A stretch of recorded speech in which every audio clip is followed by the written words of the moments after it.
Interview with the Vampire, Episode 6. In the first scene of Season 2, Malloy and Rashid are eating dinner at a restaurant. Since his mailman is the only one with the keys to his box, Malloy is intrigued as to how he obtained the tapes.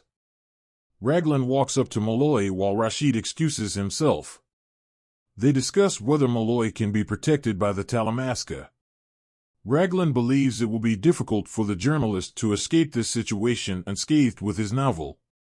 It is not often known that the Talamasca safeguard their property. He advises Malloy to be afraid of Louis rather than Armand. He strikes a bargain with the journalist as well.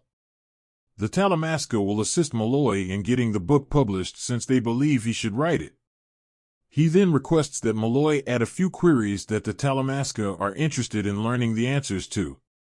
Our vampire lovers are arguing over what color paint to use on their walls in the interim.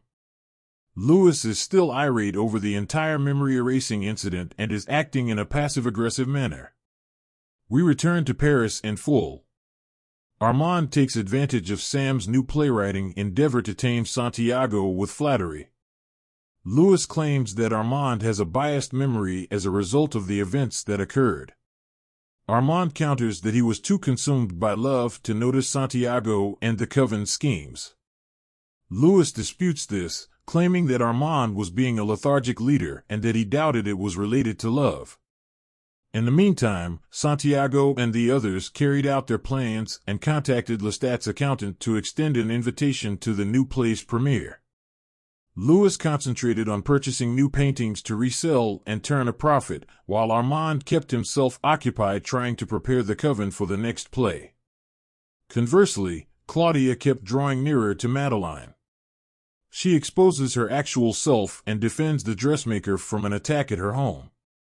Madeline, though, is not afraid of her, and Claudia eventually lets her read his correspondence. When Louis discovers this, he is taken aback. But Claudia persuades him to think about making Madeline a vampire. Claudia said Louis owed her a partner, and she wanted her own company while he messed around in bed with yet another man he'd picked out of a hat.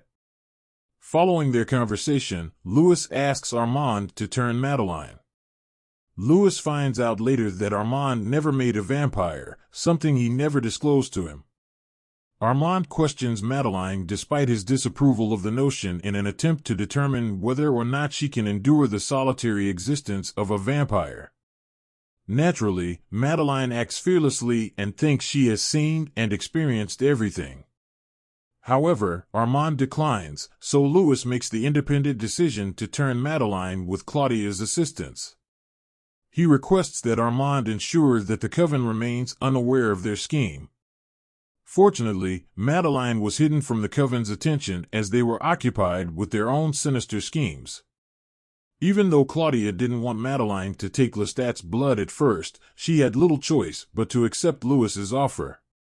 When they work together, Madeline is effectively turned. We believe that Armand chose Louis when the Coven gave him an ultimatum that same night. After packing, he moves in with Louis.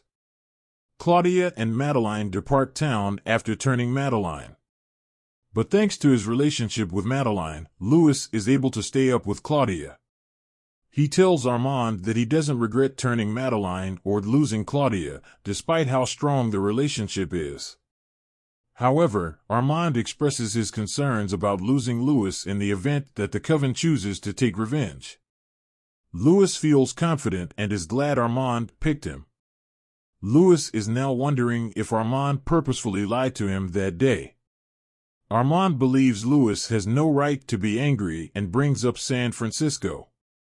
Armand claims that Louis asked him to erase his memory, and when Malloy demands an apology, he apologizes to him.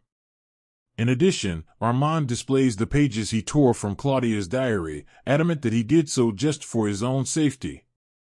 He didn't want to let anyone, especially Malloy, know how ashamed he was. He makes it clear that the one time he let Louis down was not in San Francisco. The moment then returns to Paris, showing Louis the one